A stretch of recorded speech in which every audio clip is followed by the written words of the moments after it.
महाराणा प्रताप अपने पिताजी के सबसे बड़े बेटे थे, तो हिसाब क्या कहता है कि सबसे बड़ा बेटा क्या बनेगा? राजा। लेकिन उदय सिंह जी महाराणा प्रताप को राजा नहीं बना के गए। उदय सिंह राजा बना गए जगमाल को। किसको बना गए? जगमाल छोटा था लेकिन जगमाल को राजा बना दिया, क्योंकि पहले राजाओं की रानियां होती खूब सारी। कौन सी रानी का बेटा राजा बनेगा इस बात पर डिपेंड करता कि कौन सी रानी की राजा से ज्यादा बनती है। उदय सिंह जी राजा किसको बना के गए? जगमाल को। इसका मतलब जगमाल की मम्मी की उदय सिंह से। पहले राजाओं के टाइम एक रिवाज हुआ करता था कि जब राजा की डेथ होती तो डेथ होती जलाने के लिए लेके जाते हैं, तो जब पिता को जलाने के लिए लेके जाते तो राजा के बाकी सब बेटे जाते, पर वो बेटा नहीं जाता जो राजा बनेगा। वो बेटा नहीं जाएगा जो, तो उदय सिंह के बाद राजा कौन बनेगा? जगमाल। तो जगमाल अंतिम संस्कार में भागे। अब उदय सिंह की छतरी कहां पर बनी हुई है? इसका मतलब उदय सिंह अंतिम संस्कार कहां हुआ? तो उदय सिंह को जलाने के लिए कहां पे लेके गए? गोगुंदा। तो वहां पे सब लोगों ने देखा कि वहां पर प्रताप खड़े हैं। कौन खड़े हैं? जबकि लोगों को लगता था कि उदय सिंह के मरने के बाद राजा कौन बनेंगे? प्रताप। और यदि प्रताप राजा बनेंगे तो प्रताप को अंतिम संस्कार में आना। तो जाके पूछा प्रताप से, भाई आप यहाँ क्यों खड़े हो? आपको तो राजा बनना है अगला। तो प्रताप ने कहा, भाई पिताजी मुझे राजा नहीं बना के गए। पिताजी राजा किसको बना के चले गए? जनता ने कहा नहीं, हम उदय सिंह जी की इस बात को स्वीकार करेंगे। हमारा राजा कैसा हो? महाराणा प्रताप। और उदय सिंह जी कौन होते हैं राजा बनाने वाले? मेवाड़ में राजा वो बनेगा इसको सलूम्बर का सामंत बनाएगा। मेवाड़ में राजा का राज तिलक कौन करेगा? और उस समय जो सलूम्बर के सामंत थे उनका नाम था कृष्णदास चुंडावत। क्या नाम था? चुंडा के वंशज थे, इसलिए क्या कहलाए वो? चुंडा। और कृष्णदास चुंडावत ने कहा कि हाँ भाई पक्का राजा कौन होना चाहिए अपना? महाराणा प्रताप। वहां अंतिम संस्कार किया। महाराणा प्रताप कंधों पे बिठा के लाए, नारे लगाते हुए आए। आगे जगमाल साफा ओपा बांध के तैयार बैठा था। जगमाल को लगाते राजा किसको बनाएंगे? मुझे। लेकिन जगमाल ने कहा भाई नारा चेंज करो, हमारा राजा कैसा हो? राणा जगमाल जैसा।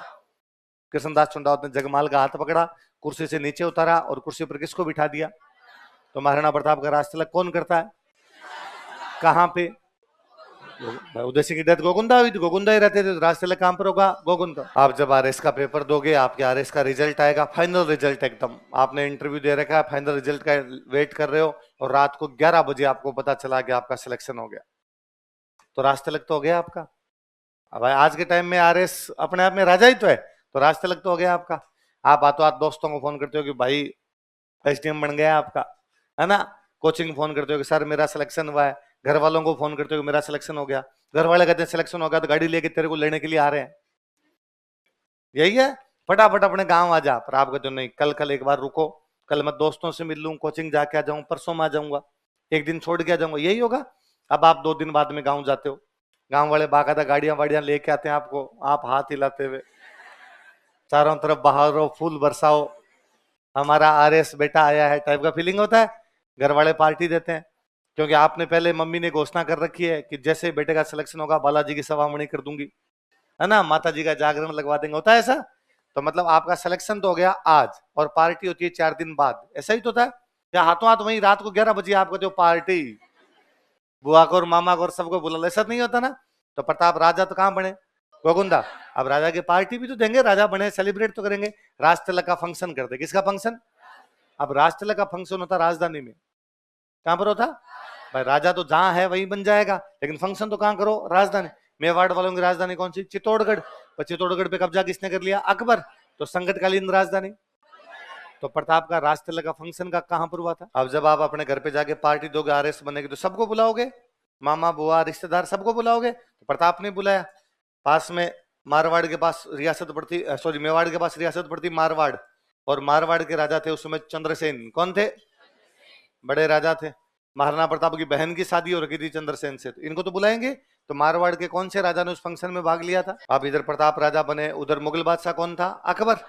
तो अकबर ने उदय सिंह से तो युद्ध किया था, उदय सिंह ने अकबर की अधीनता स्वीकार, अकबर से किसी प्रकार की संधि नहीं की थी। तो अकबर को लगा क्या पता है, प्रताप अपने से संधि कर ले, प्रताप अपनी बात मान जाए। तो अकबर ने प्रताप को समझाने के लिए 4 दूत भेजे, जलाल खां कोरची, मान सिंह, भगवंत दास और टोडरमल। सबसे लास्ट में कौन है? ये अकबर का निर्मला सीतारमन था।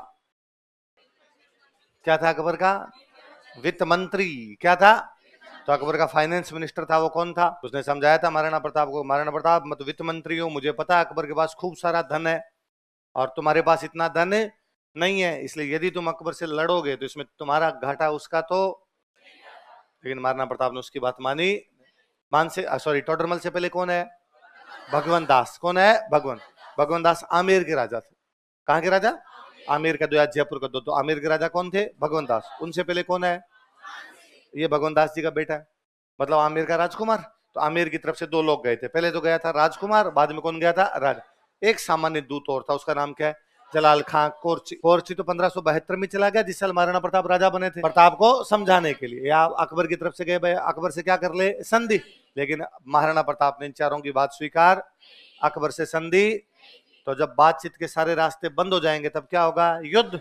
और इस बार वही युद्ध हुआ जो आप तीसरी क्लास से पढ़ते हो, हल्दी घाटी। किस किस के बीच में युद्ध हो रहा है? महाराणा प्रताप और अकबर। प्रताप के सेनापति सलुम्बर वाले होंगे, और सलुम्बर के कौन थे? कृष्णदास टुंडा। ग्वालियर के राजा महाराणा प्रताप का साथ देने के लिए, ग्वालियर के राजा कौन थे? रामशाह तोमर। मैंने आपको कई बार बताया कि अफगानों के और मुगलों के बीच में आपस में बनती, क्योंकि मुगल बाबर था। बाबर जब भारत में आया तो किसको हरा था? वो इब्राहिम लोदी। इब्राहिम लोदी कौन था? अफगान। इसलिए अफगान नाराज हो गए थे मुगलों से, और अफगानों ने खानवा युद्ध में किसका साथ दिया था? सांगा का। यहाँ पे अफगानों का नेता कौन है? हाकिम खान सूर। वो किसका साथ देने है? राणा पुंजा किसकी सेना लेके? मेवाड़ में भील जनजाति रहती है, तो भीलों की सेना लेके कौन है? अफगानों की सेना लेके, ग्वालियर की सेना लेके। और सलुम्बर से कौन है? प्रताप खुद लड़ ही रहे थे। अकबर इस युद्ध में खुद आया नहीं था, मुगल बादशाह खुद लड़ने के लिए भी नहीं जाता था। अकबर ने अपने दो सेनापति भेजे। कौन कौन?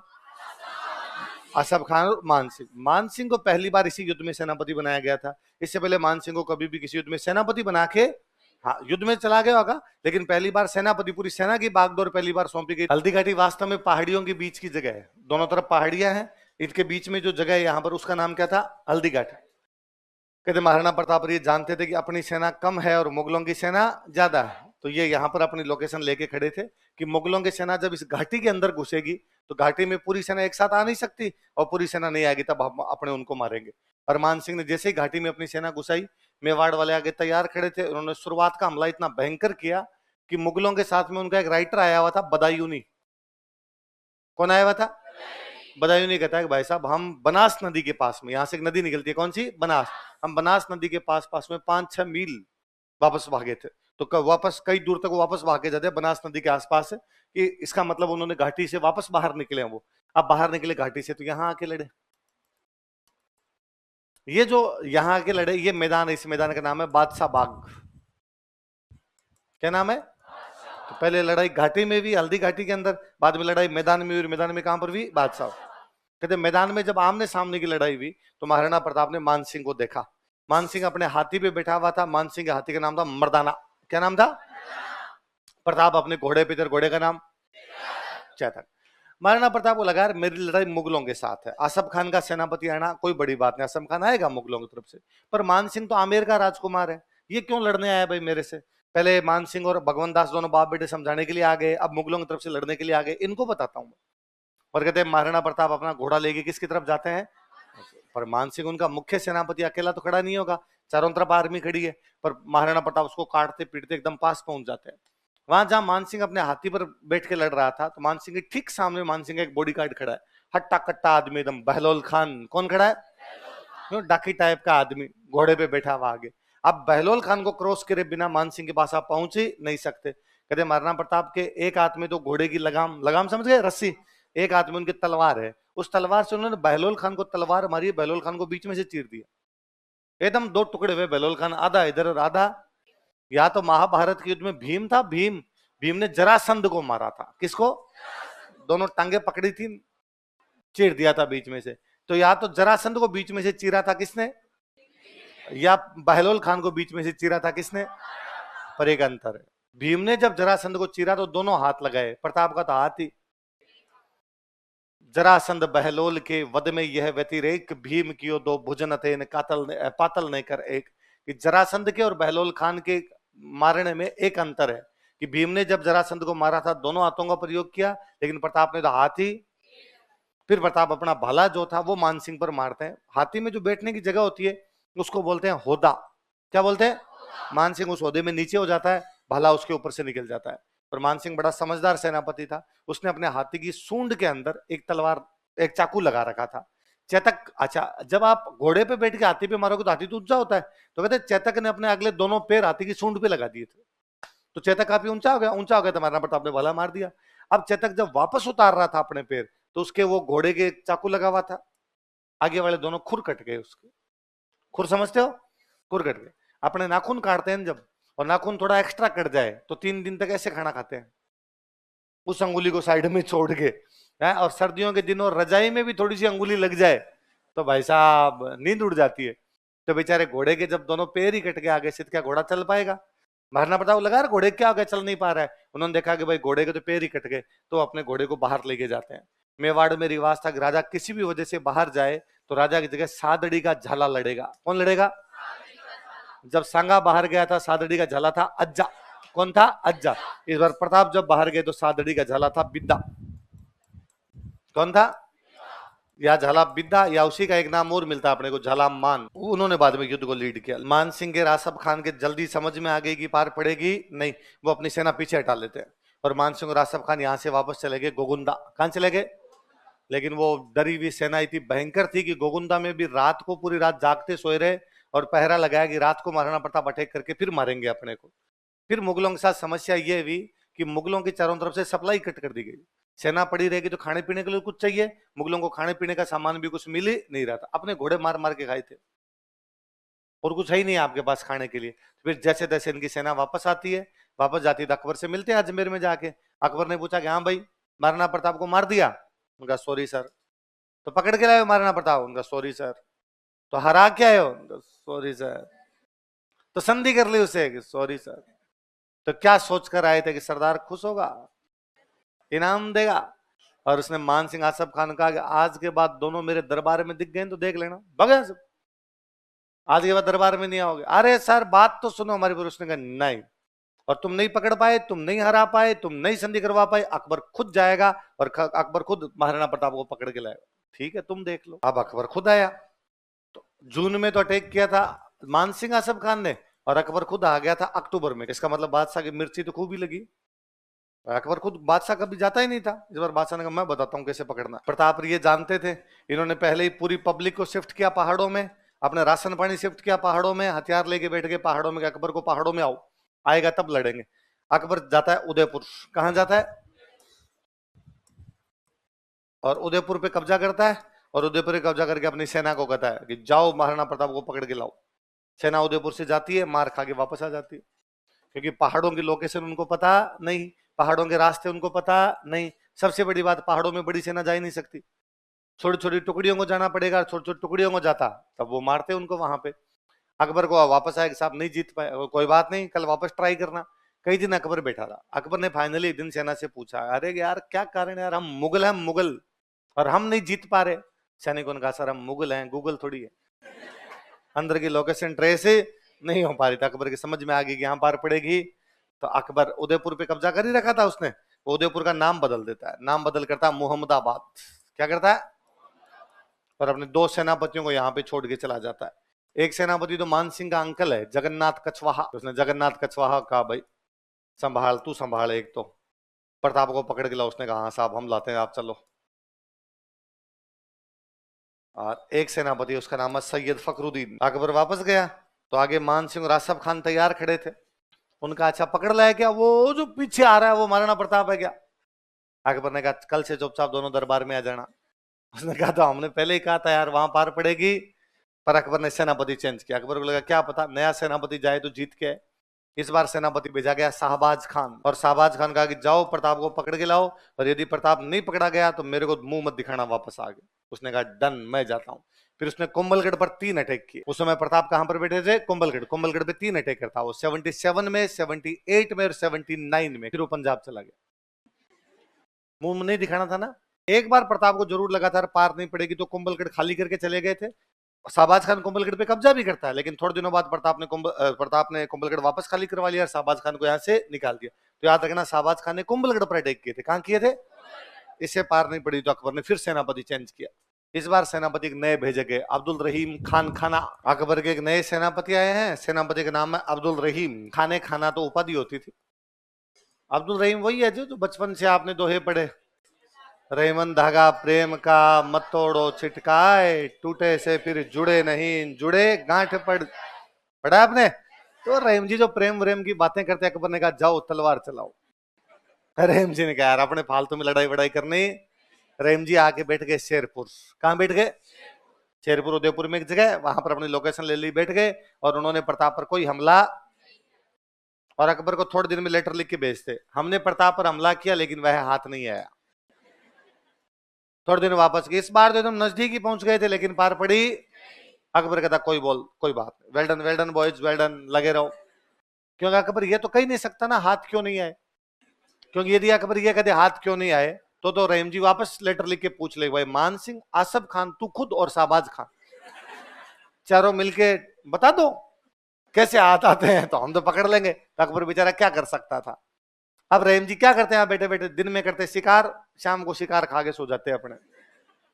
एक दिन महाराणा प्रताप का बेटा, उसका नाम है अमर सिंह, क्या नाम है? वो उधर चला गया जिधर रहीम जी रुके हुए थे। देखा गया यार मुगलों के कैंप सुनने पड़े, कोई बाहर दिखाई नहीं दे रहा। जाके आवाज लगे रहीम जी कहां पर है? अंदर से महिलाओं की आवाज आई। बड़े सेनापति लंबे दौरे पर आते तो परिवार साथ में लाते, महिलाओं की आवाज आई कि भाई रहीम जी तो शिकार करने के लिए गए हुए। उसने कहा घर पे कोई पुरुष है तो बाहर भेजो, मुझे बातचीत करनी है। उसने कहा पुरुष तो कोई नहीं है। उसने कहा सच्ची? तुम आ जाओ सारी बाहर लाइन बनाओ एक लाइन में सीधी, चलो यहां से। वो सब महिलाओं को गिरफ्तार करके लेके आ गया। किसके परिवार की? कौन गिरफ्तार करके लाया? आगे महाराणा प्रताप खड़े, उन्होंने देखा कि अमर सिंह आ रहा है, पीछे पीछे महिलाएं बेचारी रोती भी आती है, आ रही है कि डाकी कहां लेके जा रहा है हमें, और वो करा लाइन में सीधा, इधर नहीं। महाराणा प्रताप पूछा कौन है ये? कि पिताजी छोड़ो आप, मैं देख लूंगा मेरे साथ। अरे है कौन ये तो बता। उसने कहा वो रहीम जी है ना। क्या? वो शिकार करने के लिए गए थे तो मैं कर लाया आज मारना पड़ता, पता चला उनका नहीं, ये गलत बात है। युद्ध पुरुषों के साथ होता है, उसमें महिलाओं और बच्चों को बीच में लाना। उन महिलाओं को कहा कि तुम मेरी धर्म बहन हो, तुम मेरी बहन हो, बहन के समान हो, तुम्हें चिंता करने की कोई आवश्यकता, तुम अभी तुम्हारे घर जाओगी, नाश्ता पानी करो, आराम से जाओगी तुम। उनको नाश्ता पानी करवाया, उनको घर भेजा, रहीम जी को लेटर लिख के भेजा कि रहीम जी आज ऐसा हुआ है, दोबारा से ऐसा कभी भी होगा नहीं, हम युद्ध के मैदान में महिलाओं और बच्चों को कभी भी बीच में लाएंगे। रहीम जी ने उस दिन कहा था कि मैं नहीं जानता ये मुगलिया सल्तनत कितने वर्षों तक रहेगी, मैं नहीं जानता ये अकबर का राज कब तक रहेगा। हे महाराणा प्रताप, इस धरती पर तुम सदैव सदैव याद किए जाओगे। व्यक्ति अपने नैतिक चरित्र से महान बनता है। किसे महान बनता है? युद्ध किए होंगे, बड़े बड़े महारथी हुए होंगे, लोग जीते भी होंगे, लोग हारे भी होंगे, लेकिन महाराणा प्रताप वह शख्स है जिसको वह आदमी भी जानता है जिसने हिस्ट्री नहीं पढ़ी। यदि आप किसी गांव के किसी आदमी जाके पूछोगे तुम अल्लट को जानते हो क्या, कौन सा अल्लट है? नहीं है ना। आप जाके पूछो महाराणा प्रताप, कुछ ना कुछ तो बता ही देगा, एक दो लाइन बता देगा, किसी को दोहे हुए आते तो दोहे सुना देगा। आप कभी इस बात को सोचिए कि सांगा के घोड़े का नाम क्या था? सांगा के घोड़े का नाम, कोई तो घोड़ा तो होगा ना सांगा के पास, पैदल थोड़ी चलता था। कुंभा का, बापा रावल का, प्रताप का? मैंने तो पढ़ाया भी नहीं तुम्हें अभी तक, कहीं नहीं लिखवाया। पर आपको सर ये तो पहले से ही पता था।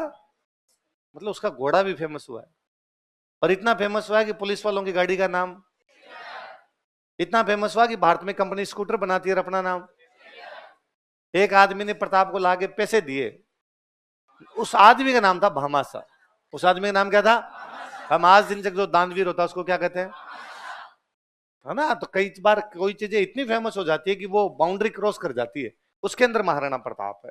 तो इन छोटी छोटी चीजों से महान है कि महिलाओं का सम्मान किया, उन महिलाओं को ससम्मान वापस भेजा। ये बात पता चली अकबर को। अकबर ने कहा रहीम जी वापस आ जाओ, लुगाइयां तो संभल ही नहीं रही आपसे, प्रताप को तो क्या ही पकड़ के लाओगे। और अकबर ने एक नया सेनापति भेजा, सुल्तान खान। कौन भेजा? अकबर का अंकल था, पर जोरदार सेनापति था। सुल्तान खान जाओ और जाके पकड़ के लाओ। सुल्तान खान आया, सुल्तान खान ने आगे पूछा कि अरे भाई पकड़ क्यों नहीं पा रहे, दिक्कत क्या है? जैसे पहाड़ों में बैठे हैं और पहाड़ों में अपने जाते हैं तब अपनी पार पड़ती नहीं, अपने को लोकेशन नहीं पता है। तो पहाड़ों के अंदर उनका खाना पीना, पहाड़ों में उनके हथियार, तो कहा वो तो बाहर रास्ते हैं तो इनके लोग बाहर से लेके आ जाते हैं, अड़ोस पड़ोस के राज्य इनको सहायता पहुंचा देते हैं। उसने कहा कौन कौन से रास्ते हैं जो पहाड़ों में जाते हैं? कहा 4 रास्ते हैं। कहां कहां पे? एक उदयपुर में एक रास्ता निकलता है देबारी की तरफ, एक डूंगरपुर से रास्ता निकलता है देवल की तरफ, एक पाली की तरफ से रास्ता आता है देसुरी की तरफ से, और एक राजसमंद की तरफ से रास्ता आता है दिवेर की तरफ से। और डी देबारी, देवल, देबारी पड़ता है उदयपुर में, देवल पड़ता है डूंगरपुर में, देसुरी पड़ता है पाली में, और दिवेर कहां पड़ता है? ये वो 4 जगह है जहां से प्रताप को अंदर सप्लाई पहुंचती है। इसने कहा चारों जगह रोक दो, उन्हें चारों जगह अपनी सेना लगा दी। अब महाराणा प्रताप की सप्लाई क्या हो गई? बंद।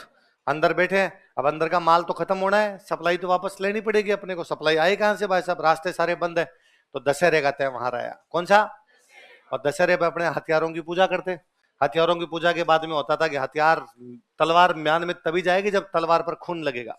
तलवार पर, तो तलवार पे खून दुश्मन का ही लगे, खुद का तो क्यों लगे? तो महाराणा प्रताप ने सबने मीटिंग की कि हमला किया जाए और मुगलों का एक कैंप उड़ा दिया जाए। 4 कैंप है, एक कैंप उड़ाते, एक तो युद्ध जीत लेंगे, वहां से मुगलों की सेना भाग जाएगी, वो रास्ता खुल जाएगा, रास्ता खुल जाएगा तो वहां से मंगवा लेंगे, अपने सप्लाई मंगवा लेंगे। तो कहां हमला करें? तो सबने कहा भाई देबारी पे करो, किसी ने कहा देसुरी पे करो, किसी ने कहा देवल पे करो, किसी ने ये नहीं कहा दिवेर पे करो। कहां पे करो? महाराणा प्रताप ने कहा दिवेर पे क्यों नहीं करना? कि दिवेर में सुल्तान खान खुद बैठा है और दिवेर में उनकी सेना सबसे अधिक है, इसलिए दिवेर में वो हारेंगे नहीं। तो महाराणा प्रताप ने कहा अपने को जब ये लग रहा है, अपने ये सोच रहे हैं कि दिवेर पर हमला नहीं करना चाहिए क्योंकि दिवेर में अपने जीतेंगे, तो मुगल भी तो यही सोच रहे होंगे कि वो दिवेर पर हमला नहीं करेंगे, बाकी सब जगह हमला करेंगे क्योंकि दिवेर पर वो जीतेंगे, तो दिवेर पे ही करते हैं।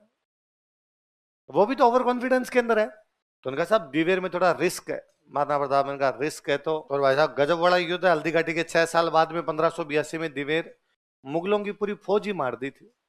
सर्जिकल स्ट्राइक है, जाने नहीं दिया कि अचानक हमला हुआ तो किसी को जाने का मौका नहीं मिला। अमर सिंह सुल्तान खान के भाला मारता है तो आर पार निकालता है सुल्तान खान के भाला। इस युद्ध के बाद अब मुगलों की हिम्मत नहीं हुई कि कोई अटैक करे। अकबर ने कहा कोई तो होगा जो अटैक कर सकता है। फिर एक बंदे ने हाँ भरी, साहब मैं जाऊंगा लो प्रताप को पकड़ने के लिए। वो वही मानसिंह वाला अंकल है, जगन्नाथ कछवाहा। तो नया अटैक कब होता है इस बार? 1585। नया सेनापति कौन आता है? जगन्नाथ कछवाहा। और जगन्नाथ कछवाहा भी हारा तो ये समझ में आ गया कि प्रताप खिलाफ पार पड़ेगी नहीं, वो जिन तरीकों से लड़ रहे हैं उन तरीकों से मुगल उनसे जीत पाएंगे नहीं। तो अकबर की तरफ से प्रताप पर अंतिम हमला यही है। कब हुआ? किसके द्वारा? उसके बाद महाराणा प्रताप की डेथ हुई है 97 में। कब हुई है? अंतिम अटैक कब हुआ है? 1585। अगले 12 साल तक अकबर ने महाराणा प्रताप पर कोई अटैक, अच्छा ये भी नहीं कि 12 साल में अकबर साधु बन गया हो। अकबर ने अफगानिस्तान पर अटैक किया है, कश्मीर पर अटैक किया है, पंजाब पर अटैक किया है, बंगाल बिहार उड़ीसा पर अटैक किया है, दक्षिण भारत पर अटैक किया है। मतलब पूरे भारत में अकबर अटैक कर रहा है, लेकिन मेवाड़ पर उसका कोई अटैक। क्यों भाई ऐसा क्या है? क्योंकि अकबर समझदार है, उसके समझ में आ गया था कि आरएस में सिलेक्शन होगा। उसने पटवारी ग्राम सेवक सारे दिए, आरएस का एग्जाम दोबारा उसने दिया नहीं दिया। अच्छा 1597 में महाराणा प्रताप की डेथ होती है और महाराणा प्रताप के बेटे राजा बनते हैं अमर सिंह। अकबर वापस अटैक कर देता है। इसका मतलब आदमी का खौफ तो भयंकर ही था, लेकिन 12 साल में अकबर की तरफ से कोई अटैक है? वो हिंदुस्तान का बादशाह जो पूरे हिंदुस्तान पर अटैक कर रहा है, ऐसा क्या है कि दिल्ली के नाक के ठीक नीचे मेवाड़ पड़ा है और आपकी 12 साल तक अटैक करने की हिम्मत नहीं हुई? क्या 12 साल तक शांति बैठे रहे? अब जब ये 12 साल का टाइम मिला प्रताप को, तो प्रताप पहाड़ों से वापस बाहर आए और अपनी एक नई राजधानी बनाई चावंड। वहां पर बैठ के उन्होंने कहा भाई जो इलाके मुगलों के पास चले गए, भाई जब ये पहाड़ों में बैठे थे तो मैदानों में किसने कब्जे कर लिए? मुगलों ने। वो वापस छुड़वाए जाए। उदयपुर पे कब्जा, गोगुंदा पे कब्जा, जो जो कब्जे थे वो कब्जे छुड़वाए। फाइनली प्रताप 2 कब्जे नहीं छुड़वा पाए थे, चित्तौड़गढ़ और मांडलगढ़। कौन कौन से? बाकी सारे कब्जे उन्होंने छुड़वा दिए। वो उनकी तैयारी कर ही रहे थे, तभी 19 जनवरी 1597 को, कब की बात है, चावंड में प्रताप की डेथ हो गई थी।